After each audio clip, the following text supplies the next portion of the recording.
America president Donald Trump మరోమారు India Russia సంబంధాలపై తీవ్ర స్థాయిలో ధ్వజమెత్తారు.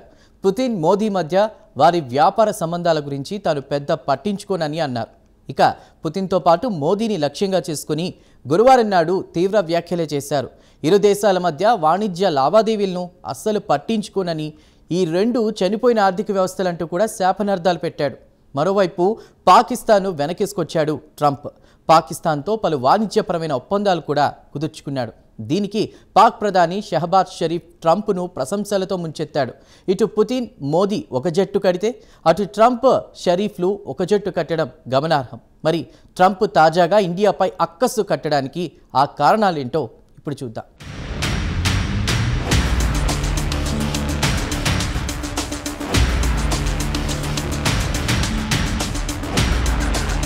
అమెరికా ప్రెసిడెంట్ డొనాల్డ్ ట్రంప్ మరోమారు ఇండియా రష్యాల మధ్య స్నేహంపై మండిపడ్డారు. ఇరు దేశాల వాణిజ్య సంబంధాలను తాను పెద్దగా పట్టించుకోనని అంటూనే ఇరు దేశాల ఆర్థిక వ్యవస్థలు చనిపోయిన ఆర్థిక వ్యవస్థలుగా ఆగ్రహం వ్యక్తం చేశారు. రష్యాతో ఇండియా ఏం చేస్తోందో తాను పెద్దగా పట్టించుకోను అంటూనే రెండు దేశాలు కలిసి మునిగిపోతాయంటూ శాపనార్థాలు పెట్టాడు.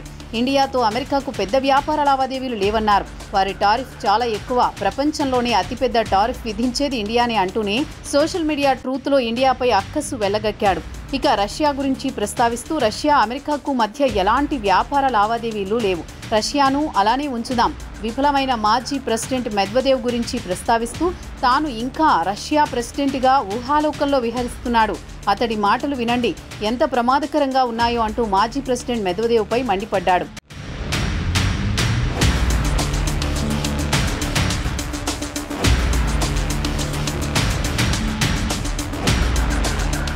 ఇక ట్రంప్ వ్యాఖ్యల విషయానికొస్తే ఇండియా దిగుమతులపై 25% టారిఫ్ విధించిన తర్వాత రోజునే ఇండియా రష్యా గురించి ఘాటు వ్యాఖ్యలు చేశారు.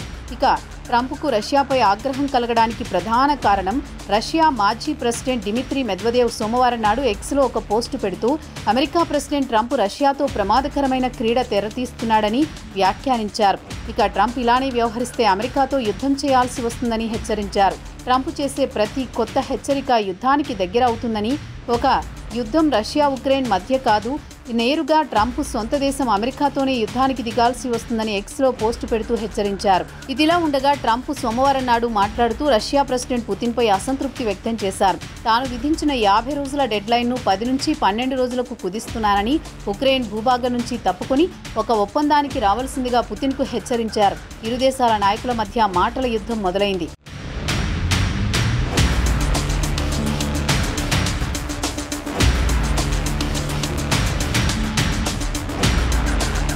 ఇండియా విషయానికొస్తే బుధవారం నాడు అమెరికా దిగుమతి చేసుకునే వస్తువులపై 25% సుంకం విధించాడు. దీంతో రష్యా నుంచి దిగుమతి చేసుకునే ముడి చమురుతో పాటు మిలిటరీ ఆయుధాలు కొనుగోలుపై భారీ ఎత్తున జరిమానా విధిస్తానని హెచ్చరించాడు ట్రంప్. సవరించిన 25% టారిఫ్ ఆగస్టు 1 అంటే శుక్రవారం నుంచి అమల్లోకి వస్తుంది. కాగా ట్రంప్ ప్రకటన ఇక్కడి ఇండియన్ అధికారులకు ఆశ్చర్యం కలిగిస్తోంది. ఎందుకంటే అమెరికాకు చెందిన వాణిజ్య బృందం ఆగస్టు 25న ఇండియాలో పర్యటించి ట్రేడ్ డీల్పై సంప్రదింపులు జరపాలనుకున్నాయి. అయితే ఇండియన్ అధికారులు మాత్రం ట్రంప్ కావాలనే ఉద్దేశపూర్వకంగా ఒత్తిడి టాక్టిక్స్ చేస్తున్నారని అభిప్రాయపడుతున్నారు. ఇండియాను బెదిరించి తమ డిమాండ్లు సాధించుకునే ఎత్తుగడ అంటున్నారు. ఎందుకంటే ఇటీవల జపాన్, బ్రిటన్, యూరోపియన్ యూనియన్ను బెదిరించి తనకు కావలసిన విధంగా ట్రేడ్ డీల్స్ కుదుర్చుకున్నాడని గుర్తు చేస్తున్నారు.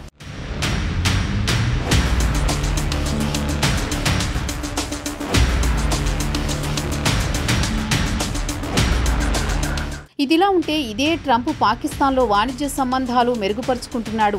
ఇరు దేశాల మధ్య త్వరలోనే పలు వాణిజ్య ఒప్పందాలు కుదరనున్నాయి. కాగా పాక్ ప్రధాని షహబాజ్ షరీఫ్ గురువారం నాడు ట్రంప్కు రెండు దేశాల మధ్య వాణిజ్య ఒప్పందాలకు మార్గం సుగమం చేసినందుకు ధన్యవాదాలు తెలిపారు.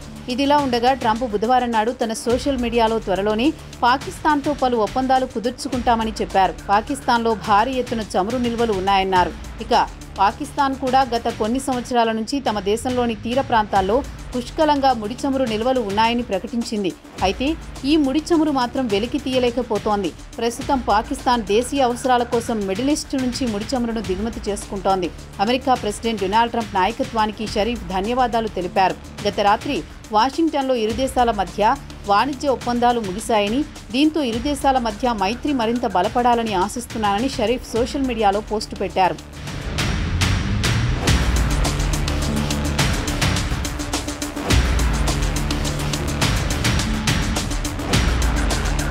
ఇక రేడియో పాకిస్తాన్ సమాచారం ప్రకారం పాకిస్తాన్ ఆర్థిక మంత్రి హుమ్మద్ ఔరంగజేబ్కు US secretary of commerce Howard లుటినిక్కు US trade representative ambassador Jamieson గ్రీర్కు మధ్య వాషింగ్టన్లో ఒప్పందాలపై సంతకాలు జరిగాయి. ఇక ట్రంప్ తన సోషల్ మీడియాలో పోస్టు పెడుతూ ఇప్పుడే పాకిస్తాన్కు అమెరికాకు మధ్య డీల్పై సంతకాలు జరిగాయి, పాకిస్తాన్లో ఉన్న ముడి చమురు నిల్వలు వెలికి తీస్తామన్నారు. వెంటనే ఒక ఆయిల్ కంపెనీని ఎంపిక చేసి పాకిస్తాన్లో ముడి చమురు వెలికి తీయడానికి పెట్టుబడులు పెడతామన్నారు. పాకిస్తాన్లో వెలువడే చమురును ఏదో ఒక రోజు ఇండియాకు అమ్మే పరిస్థితి రావచ్చేమో అంటూ పోస్టులో పేర్కొన్నారు. ఇరు దేశాల మధ్య ద్వైపాక్షిక వాణిజ్య ఒప్పందాలతో పాటు మార్కెట్లను విస్తరించుకోవడం, పెద్ద ఎత్తున పెట్టుబడులను ఆకర్షించడం, ఇరు దేశాలు వాణిజ్యపరంగా ఒకరికొకరు ఇచ్చిపుచ్చుకునే ధోరణితో వ్యవహరిస్తామని అంగీకరించాయి.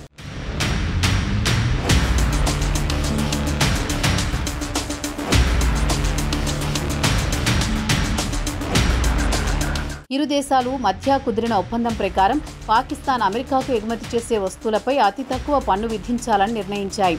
ఇక డీల్ విషయానికి వస్తే ముఖ్యంగా energy, mines, minerals, IT, cryptocurrency రంగాల్లో ఇరు దేశాల మధ్య ఒప్పందాలు కుదిరాయి. తాజా డీల్తో కొత్త శకం మొదలైందన్నారు. తాజా ఒప్పందంపై పాకిస్తాన్ ఇన్ఫ్రాస్ట్రక్చర్ డెవలప్మెంట్ ప్రాజెక్టుల్లో అమెరికా పెద్ద ఎత్తున పెట్టుబడులు పెడుతుంది. ఈ ఒప్పందంలో షరీఫ్ ప్రభుత్వం మాత్రం సంబరపడిపోతోంది. ఎందుకంటే పాకిస్తాన్కు పెద్ద ఎత్తున పెట్టుబడులు వస్తాయని భావిస్తోంది.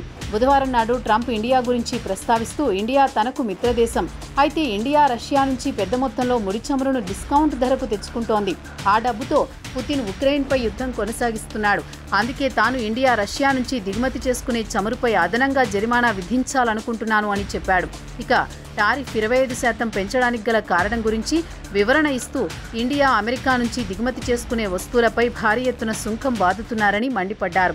అందుకే తాను కూడా ఇండియా నుంచి దిగుమతి చేసుకునే వస్తువులపై భారీగా టారిఫ్ వడ్డించాలని నిర్ణయించుకున్నానని వివరణ ఇచ్చాడు. పనిలో పనిగా బ్రిక్స్ దేశాలపై కూడా చిందులు వేశాడు. బ్రిక్స్ దేశాలు గ్రూపులు అమెరికాకు వ్యతిరేకంగా కుట్రలు పన్నుతుంటాయని మండిపడ్డారు. ఇండియా కూడా బ్రిక్స్లో సభ్యదేశమే కదా, తమ కరెన్సీ డాలర్పై దాడి చేస్తోంది. తమ కరెన్సీ డాలర్పై ఏ దేశం దాడి చేయకుండా అడ్డుకుంటామని వైట్ హౌస్లో ట్రంప్ మీడియాతో మాట్లాడుతూ అన్నారు.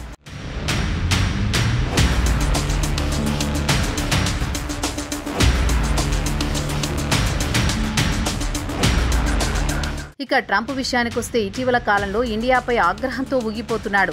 ఇండియన్స్ను అమెరికా నుంచి పంపించేయాలనే ఆలోచనలో ఉన్నాడు. అదే సమయంలో పాకిస్తాన్కు దగ్గరవుతున్నాడు. ఇక ఇటు పాకిస్తాన్తో ట్రంప్ దగ్గరయ్యాడు అంటే ఇండియాకు డేంజర్ బెల్స్ మోగినట్లే. ట్రంప్కు ఇండియాపై ఉన్న అక్కసుతో ఇండియాలో టెర్రరిజాన్ని ప్రోత్సహించేందుకు అవకాశాలున్నాయి. ఇండియా చుట్టుపక్కల ఉన్న దేశాలు, ఉదాహరణకు బంగ్లాదేశ్ కానియండి, పాకిస్తాన్, అటు నేపాల్, శ్రీలంక, మాల్దీవులు ఏ దేశం తీసుకున్నా ఇండియాకు శత్రుదేశాలే. చిన్న దేశాలను అడ్డుపెట్టుకుని ఇండియాను రెచ్చగొట్టే అవకాశాలు కూడా లేకపోలేదన్న టాక్ డిప్లొమాటిక్ సర్కిల్స్లో చర్చ జరుగుతోంది. ప్రస్తుతం పాకిస్తాన్, ఇండియా మధ్య కాల్పుల ఒప్పందం కొనసాగుతోంది. ట్రంప్ పుణ్యాన అది ఎన్ని రోజుల పాటు కొనసాగుతుందో వేచి చూడాల్సిందే. మొత్తానికి ఇండియా అప్రమత్తంగా ఉండాల్సిన అవసరం ఎంతైనా ఉంది. ఇప్పటి వరకు ఒక శత్రువు ఉంటే దానికి మరో శత్రువు జతయ్యాడా అన్న అనుమానాలు కలుగక మానవంటున్నారు రాజకీయ పరిశీలకులు.